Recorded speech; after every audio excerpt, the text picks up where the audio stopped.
Coordinator আমাদের প্রদীপদের, আমাদের রাজীব, আমাদের বাবুরা। আর আমরা মোবাইল আপনাদের তো প্রশ্ন থাকে, এরপরে মানুষ যখন আসলে শিকার করতে শিখবে সেজন্য রানিং ক্লাইম্বিং রানিং এর সাথে আমার সংযোগ আছে। প্রচুর পরিমাণে ক্লাইম্বিং রানিংয়ের ইভেন্ট হয়।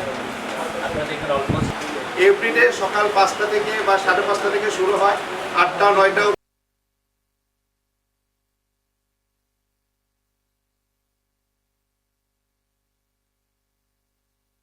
ইয়ার 10কে এই আয়োজনের মাধ্যমে, এই রানের মাধ্যমে আমরা সুস্থ মনে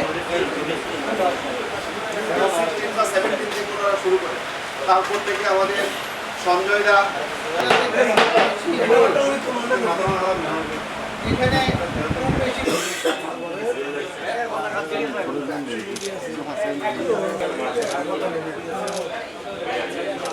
একটু আসলাম।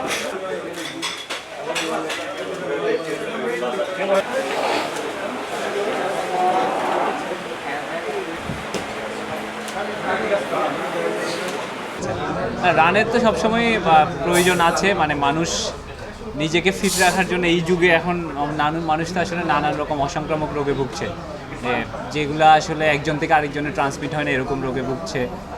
এখন প্রত্যেকটা ফ্যামিলিতেই যদি দেখেন একটু বয়স্ক যারা আছে, হয় উচ্চ রক্তচাপে ভুগছে, নাহলে ডায়াবেটিস বা কোলেস্ট্রল এগুলাতে ভুগছে।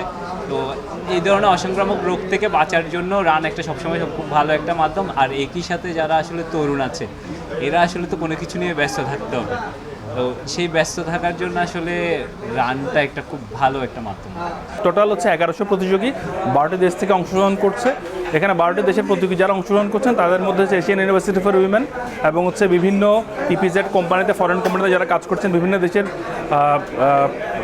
যারা কর্মচারী ওনারা জয়েন করছেন, সাথে হচ্ছে বিভিন্ন এমবেসির উচ্চপদস্থ কর্মকর্তারা এখানে জয়েন করছেন। হচ্ছে আমরা এটা আসলে সার্বজনীন করার যে ইচ্ছা ছিল, কিন্তু আমরা 1100 বেশি নিতে পারি না, কারণ আমাদের এখানে একটা চিপ টাইমিং থাকে, ইন্টারন্যাশনাল চিপ টাইমিং, অর্থাৎ প্রতিজন রানারকে কাউন্ট করার জন্য চিপ টাইমিং থাকে, যেটা করার জন্য আমরা চাইলেও বেশি নিতে পারি না, নির্দিষ্টর বেশি। আমরা প্রতি বছরই এই আয়োজনটা করে আগামী বছরের জন্য ওনারা জয়েন করবেন ইনশাআল্লাহ।